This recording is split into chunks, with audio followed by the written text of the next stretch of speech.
বিষয়টা হচ্ছে আসলে কেউই এখানে নো অ্যাডভেঞ্চার টাইপ হয়ে গেছে।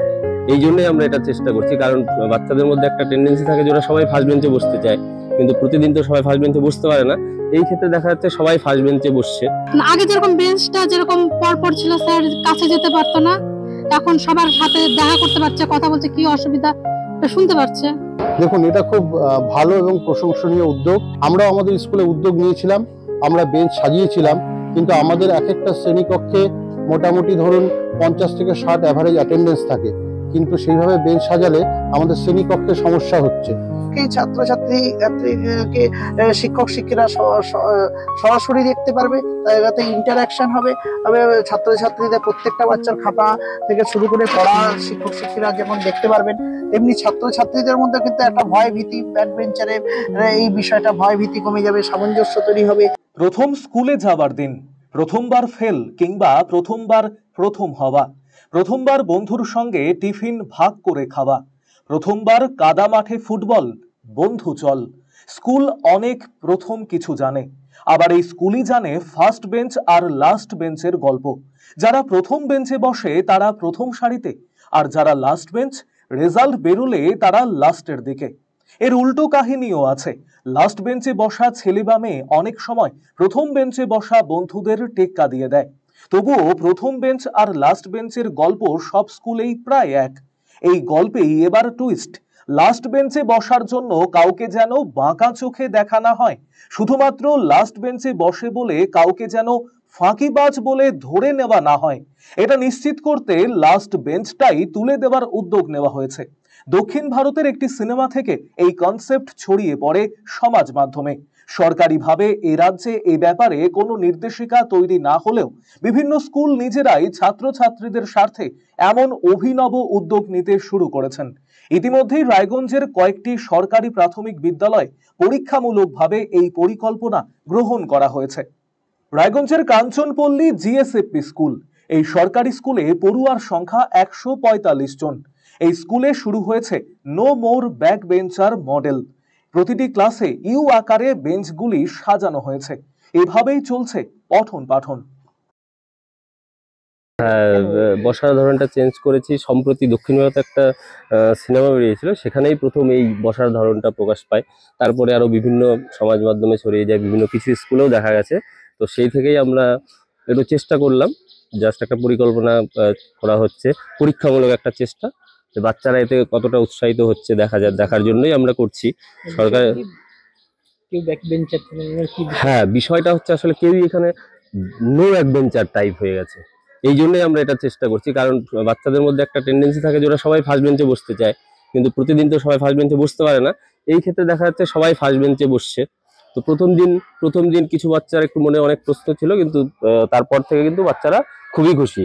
ওরা দেখতে প্রশ্নটা যে স্যার এই ধরনের, আমরা তো এতদিন ধরে তো এরকম অভ্যস্ত ছিলাম না, কিন্তু হঠাৎ করে মানে এইরকম ধরনের বসার কেন।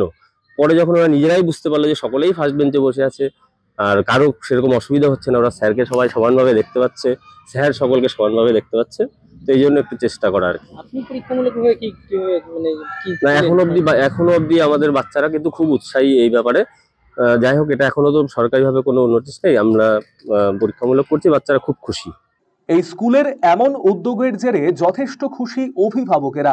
কি বলছেন তারা শোনাবো। ক্লাসরুমে পরিবর্তন বলছে, ঘোরাটা ভালো হচ্ছে, স্যার কথাবার্তাটা ভালো করতে বলতে পারছে। কেন, কি জন্য করছে? আগে যেরকম বেঞ্চটা যেরকম পর ছিল, স্যার কাছে যেতে পারতো না, এখন সবার সাথে দেখা করতে পারছে, কথা বলছে, কি অসুবিধা শুনতে পারছে। বেঞ্চ কি এখন কেমন ভাবে বসানো হচ্ছে? এখন রাউন্ড করে বসানো হচ্ছে। ছেলে ভালো শিখতে পারছে? হ্যাঁ, তা পারছে।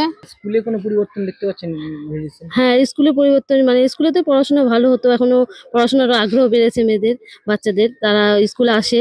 স্কুলে এখন নতুন পরিবর্তন বলতে ক্লাসের নতুন একটা নতুন পদ্ধতিতে বসানো হচ্ছে। আগে যেমন যারা আগে আসতো তারা আগে বসতো, যারা পরে আসতো তারা পরে বসতো।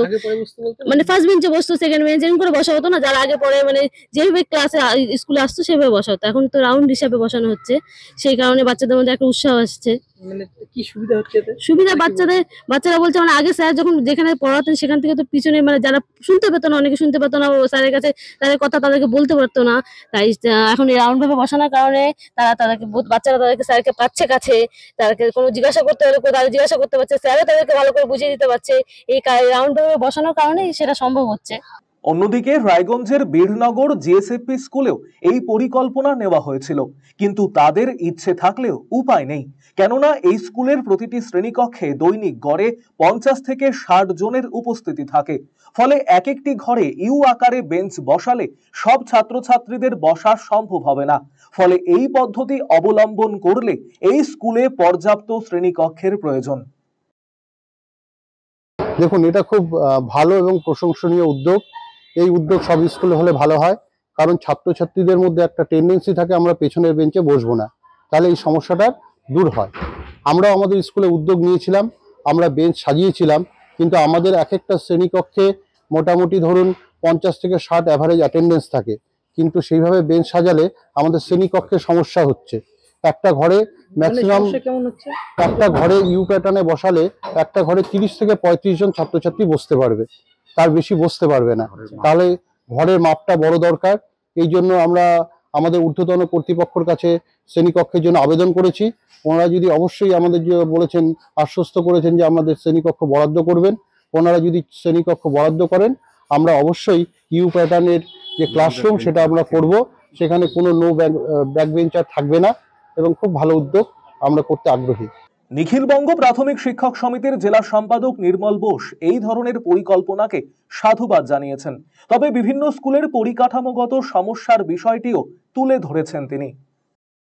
আমরা দেখলাম যে কেরালাতে বেশ কিছু স্কুলে এটা শুরু হয়েছে, ব্যাক বেঞ্চার্স বলে কিছু থাকবে না। এটা আমরা যখন দেখলাম, আমাদের রাজ্যেও বেশ কিছু স্কুলে সেটা দেখা দেখি আমাদের শুরু করেছে। তাতে এটা দেখে আমাদের মনে হচ্ছে যে ব্যাক বেঞ্চার্স বলে কিছু থাকবে না, এটা একটা ভালো দিক। কারণ হচ্ছে অনেক ছেলে মেয়ে পিছনের দিকে বসে বা বসতে বাধ্য হয়, তারা নিজেদেরকে হীনমন্যতায় ভোগে তারা। এবং আমরা যখন স্কুল খুলি, দরজার সামনে ছেলে মেয়েদের লাইনটা থাকে এরকমভাবে যে কে কার আগে গিয়ে সামনের বেঞ্চে বসবে, সেই জায়গাটাও মানে দূর হবে। এটা একটা ভালো দিক। যে সমস্ত স্কুলগুলোতে ছাত্র সংখ্যা কম এবং পর্যাপ্ত ঘর আছে সেখানে এটা করা সম্ভব, কিন্তু যে সমস্ত স্কুলগুলোতে একটা ক্লাসে 60 জন 70 জন ছাত্র আছে, উপস্থিতি ভালো হয়, ঘরগুলো ছোট, সেই জায়গাগুলোতে এটা ভালো না মানে ছেলেদের পক্ষে, এটা শিক্ষকদের পক্ষে করাটাই অসম্ভব হয়ে পড়বে। সেই জন্য আমরা মনে করি আমাদের শিক্ষক সমিতির পক্ষ থেকে এই ব্যাক বেঞ্চার শব্দটাকে উঠিয়ে দিয়ে প্রত্যেকটা স্কুলে পর্যাপ্ত পরিমাণ শ্রেণীকক্ষ এবং বসার বেঞ্চের ব্যবস্থা করা, এবং শিক্ষক শিক্ষিকাদেরও এই বিষয়ে উদ্যোগ গ্রহণ করার ক্ষেত্রে আমরা বলছি যে এটা একটা ভালো দিক, সকলে যেন এই বিষয়টা লক্ষ্য করে। অপরদিকে এই পরিকল্পনাকে নিঃসন্দেহে ভালো দিক বলে উল্লেখ করেছেন তৃণমূলের প্রাথমিক শিক্ষক সংগঠনের জেলা সভাপতি গৌরাঙ্গ চৌহান। কেরালার একটা সিনেমাকে দেখে অনুপ্রাণিত হয়ে বিভিন্ন শিক্ষক শিক্ষিকারা বিদ্যালয়ের ক্ষেত্রে প্রয়োগ করছেন, এটা নিঃসন্দেহে একটা ভালো দিক। শিক্ষাক্ষেত্রে তো সবসময় চিন্তা ভাবনা নতুন নতুন ভাবে হতে থাকে, যাতে শিক্ষাটা ছাত্রছাত্রীদের কাছে আরো আনন্দদায়ক গ্রহণযোগ্য হতে পারে। সেক্ষেত্রে এটা একটা নিঃসন্দেহে একটা ভালো দিক। ব্যাক বেঞ্চারের বিষয়টা, এটা শিশু মন থেকেই ছাত্রছাত্রীদের মধ্যে যে সমস্ত শিশুরা হয়তো অঙ্ক, বাংলা, গণিতে বা বিজ্ঞানে একটু পিছিয়ে থাকে বা একটু মেধার দিক থেকে, তারা পিছনের দিকে বসে থাকে এবং বসে পড়ে, এবং যারা খুব ভালো পারে তারা দৌড়ে এসে ফার্স্ট বেঞ্চটাতেই বসার চেষ্টা করে। আর এই ফলে ধীরে ধীরে পিছতে জীবনের ক্ষেত্রেও হয়তো অনেকটা পিছিয়ে যায় বিভিন্ন ক্ষেত্রে, কারণ তার মধ্যে একটা হীনমন্যতা বোধ ইসে থাকে যে লেখাটা যদি আমি ঠিক মতো না পারি তাহলে হয়তো স্যার বা ম্যাডাম আমাকে বকা দিতে পারে বা খাতার মধ্যে কেটে দিতে পারে, যার ফলে গার্জিয়ানরা দেখলে পরে বাড়িতে গিয়ে দেখলে পরে বাড়িতে হয়তো বকা খেতে পারে। এই যে এটা থেকে আস্তে আস্তে কিন্তু এই জায়গাটা কিন্তু শিক্ষাক্ষেত্রে অনেকটা পিছিয়ে যায়। এবং স্কুলগুলোতে যদি এই ইউটার্নের যে শেপের মধ্যে দিয়ে যদি রাখা যায়, তাহলে প্রত্যেক বাচ্চাকেই ছাত্রছাত্রীকে শিক্ষক শিক্ষিকা সরাসরি দেখতে পারবে, তাতে ইন্টারাকশন হবে। ছাত্রছাত্রীদের প্রত্যেকটা বাচ্চার খাতা থেকে শুরু করে পড়া শিক্ষক শিক্ষিকা যেমন দেখতে পারবেন, তেমনি ছাত্রছাত্রীদের মধ্যে কিন্তু একটা ভয় ভীতি, ব্যাক বেঞ্চারের এই বিষয়টা ভয় ভীতি কমে যাবে, সামঞ্জস্য তৈরি হবে, একে অপরে হেল্প করবে, একে অপরের মধ্যে আরো বন্ধুত্বপূর্ণ পরিবেশ গড়ে উঠবে।